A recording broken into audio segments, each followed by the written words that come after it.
Set set എല്ലാരും പോരി എല്ലാരും പോരി.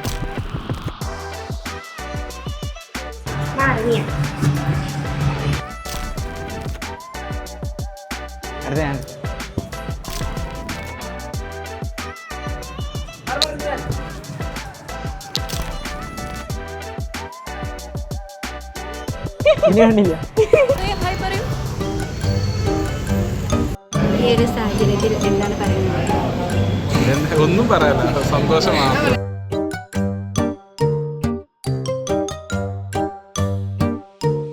അപ്പോൾ 4A ഡിഗ്രീൻ്റെ ഭാഗമായിട്ട് നമ്മളൊരു ഇൻറ്റേൺഷിപ്പ് ചെയ്യുന്നുണ്ട് 60 ഹവർ. ഇവിടെ ശരിക്ക് ഇങ്ങനെ ഒരു ഏജൻസിയിലേക്ക് ഒരു അഡ്വർടൈസ് ഏജൻസി മേഖലയായിട്ടൊന്നും ബന്ധമില്ലാത്ത ആൾക്കാരായിരുന്നു. അപ്പോൾ ഇവിടെ വന്നു കഴിഞ്ഞപ്പോൾ പക്ഷേ ഞങ്ങൾക്ക് ഇതിനോടൊക്കെ അഡാപ്റ്റ് ചെയ്യാൻ പറ്റുന്നുള്ളതാണ്. പ്രത്യേകിച്ച് ഇവിടെ ഉള്ള ഒപ്പമുള്ള കോവർക്കേഴ്സൊക്കെ ആണെങ്കിലും അവരൊക്കെ നമ്മളൊരു മെൻറ്റർഷിപ്പും കാര്യങ്ങളൊക്കെ നൽകി ഭയങ്കര രസമായിട്ടായിരുന്നു ഇതുവരെയുള്ളൊരു ജേണി എന്ന് പറയുന്നത്. നമുക്കൊരിക്കലും നമ്മൾ ബന്ധമില്ലാത്തൊരു ഫീൽഡാണ് എന്നുള്ളൊരു ഫീലിങ് കാര്യങ്ങളൊന്നും നമുക്ക് തോന്നിയിട്ടില്ല. ഞാൻ ഇവിടെ വന്ന ആദ്യ ദിവസം തന്നെ നമുക്ക് ഇവിടെ 4 വർക്ക് ഒപ്പം കിട്ടി. എനിക്കാണെങ്കിൽ ഇതിനെക്കുറിച്ച് ഒന്നും അറിയില്ല. പിന്നെ ആകെ ഇതിനെക്കുറിച്ച് അറിവുണ്ടായിരുന്നത് ഷെബീബിനായിരുന്നു. കുറച്ചെങ്കിലും ഓനുള്ളതുകൊണ്ടാണ് ഇവിടെ കുറച്ചെങ്കിലും കാര്യങ്ങളൊക്കെ മനസ്സിലാക്കിയെടുക്കാൻ പറ്റി. പിന്നെ അതേപോലെ തന്നെ കുറേ മീറ്റിംഗ് ഇപ്പോൾ മെഡിക്കോമിൻ്റെ മീറ്റിങ്ങിലൊക്കെ ജോയിൻ ചെയ്യാൻ പറ്റി. ഓൾ പറഞ്ഞാൽ 10 ദിവസം മുമ്പ് വന്ന് നമ്മളിപ്പോൾ പോകണം, നമ്മൾ കംപ്ലീറ്റ്ലി കുറച്ചെങ്കിലും ഒരു ചേഞ്ച് വന്നിട്ടുണ്ടാവും. ഓരോ വർക്ക് ചെയ്യുമ്പോൾ ആ വർക്കിൽ നമ്മൾ റീവർക്ക് ചെയ്യും, ആ റീവർക്കിൽ നമ്മൾ വേറെ റീവർക്ക് ചെയ്യും. ഓരോ മൈന്യൂട്ട് കാര്യങ്ങൾ നമ്മൾ ശ്രദ്ധിച്ച് ഇമ്പ്രൂവ് ചെയ്ത് നമ്മൾ പോകുന്നു. അറ്റ് ലാസ്റ്റിലായിട്ട് നമ്മൾ ഫൈനൽ ഇൻപുട്ട് കിട്ടുക.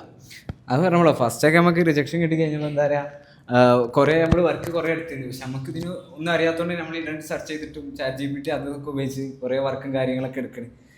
പക്ഷേ നമുക്ക് ലാസ്റ്റ് എത്തിയപ്പോഴാണ് ശരിക്കും നമുക്ക് എന്താണെന്നുള്ളൊരു ഐഡിയ കാര്യങ്ങളൊക്കെ കിട്ടി തുടങ്ങി.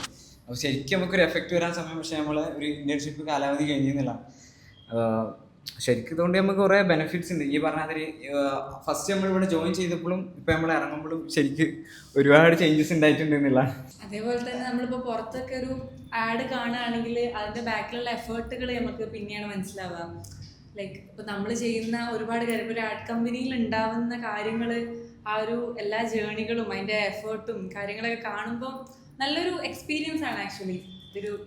അത് പറഞ്ഞാൽ നമ്മൾ ശരിക്ക് ഫസ്റ്റ് ഒന്ന് നമ്മൾ ഈ ബോർഡിൽ കാണുന്ന ആഡ് ഇതൊന്നും വായിച്ചൊക്കെ ആയിരുന്നു. പക്ഷെ അതിന് ശേഷം ശരിക്കും പറഞ്ഞു കഴിഞ്ഞാൽ ഓരോ ആഡ് എടുത്തിട്ട് അതിൽ എന്തൊക്കെയുള്ളത് അതെന്തൊക്കെ വായിച്ച് നോക്കിയിട്ട് അതെങ്ങനെ ഡിസൈൻ ചെയ്തിരിക്കണ്.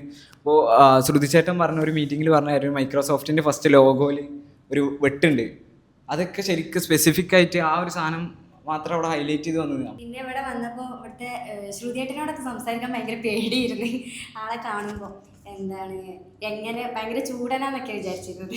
പിന്നെ സംസാരിച്ച് കഴിഞ്ഞപ്പോഴാണ് മനസ്സിലായത് ആള് ഭയങ്കര ആഷ്പിഷ് നല്ല ആളാണ്.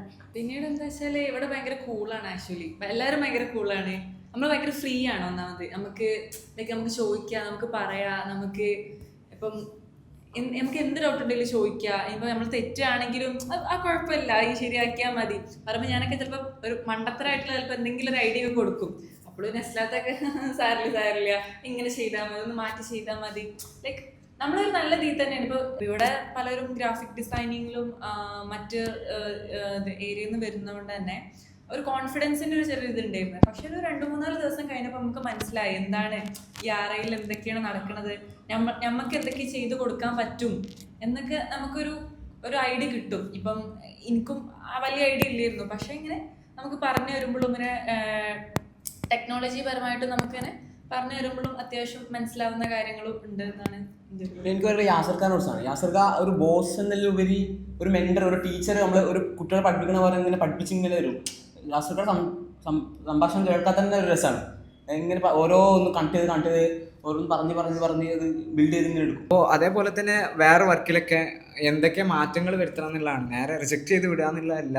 എനിക്ക് തോന്നിയായിട്ട് എന്തൊക്കെ മാറ്റങ്ങൾ വരുത്തി എന്തൊക്കെ കാര്യങ്ങൾ റെഡി ആവണം എന്നുള്ളതാണ് പറഞ്ഞത്. അതുപോലെ തന്നെ ഞാൻ ശ്രുതിയേട്ടൻ ഇതേപോലെ ഞാൻ ഈ കൊടുക്കുന്ന ചിലപ്പോൾ ഐഡിയാസ് ഒന്നും എത്രയോ നമുക്ക് തന്നെ മനസ്സിലായി ഈ രസമില്ല, കുറച്ച് നമുക്ക് തന്നെ മനസ്സിലാവും. പക്ഷേ ശ്രുതിയേട്ടൻ പറയും ഈ ആംബിയൻസ് പിടിച്ചോ, അത് രസമുണ്ട്, ഒന്നും കൂടി ബെറ്റർ ആക്കിയാൽ മതി എന്നല്ലാതെ അതിലപ്പുറം ഒരു പക്ക ഒരു ഫുൾ റിജക്ഷൻ ആവില്ല തരല്.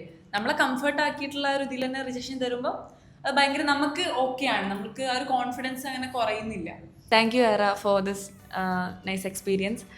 ആൻഡ് ഇവിടെയുള്ള ഇനി വരുന്ന ഇൻറ്റേൺസിനോട് അതായത് ഓരോ മൊമെൻറ്റും നന്നായിട്ട് യൂട്ടിലൈസ് ചെയ്യുക എന്നുള്ളതാണ്.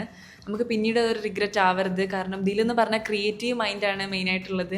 അപ്പോൾ ഓരോ ടൈമും നമ്മുടെ മൈൻഡ് എപ്പോഴും ക്രിയേറ്റീവ് ആയിരിക്കും. ചിലപ്പോൾ നമുക്ക് ചായ കുടിക്കുമ്പോഴായിരിക്കും ഓർമ്മ വരിക. അതെപ്പോഴും യൂട്ടിലൈസ് ചെയ്യുക എന്നുള്ളതാണ് ഏറ്റവും ഇതിലുള്ള ഇമ്പോർട്ടൻ്റ് ആയിട്ടുള്ള കാര്യം.